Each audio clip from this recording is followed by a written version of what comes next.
2024 June மாதத்திய மகர ராசி அன்பர்களே, இந்த ராசிக்கு அதிபதி சனி கிரகமானும். இந்த மாதம் எப்படி உள்ளது என்று பார்ப்போம்.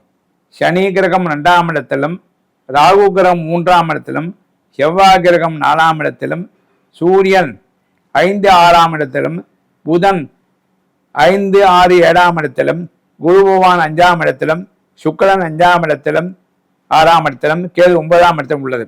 ஆனால் சூரியன் இருப்பது 5, 6ஆம் இடத்தில் இருக்கிறது. 5ஆம் இடத்தில் சூரியன் மன சஞ்சலத்தை உண்டாக்கும். அவை சூரிய பகவானை வழிபட வேண்டும். இந்த ராசிக்காரர்கள் சுக்கிர கிரகமானது ராசிக்காரருக்கு 5ஆம் இடத்தில் இருக்கின்றது. அதுவும் மிகவும் சிறப்பான அந்தஸ்தாகும். இவர்களுக்கு மனைவி கணவன் மனைவிக்குள் ஒற்றுமை ஏற்படும். ஆகவே இந்த ராசிக்காரர்கள் சனி, செவ்வாய், கேது ஆகிய கிரகங்களை வழிபட்டு சிறப்பாக இருக்க பிரார்த்திக்கின்றோம்.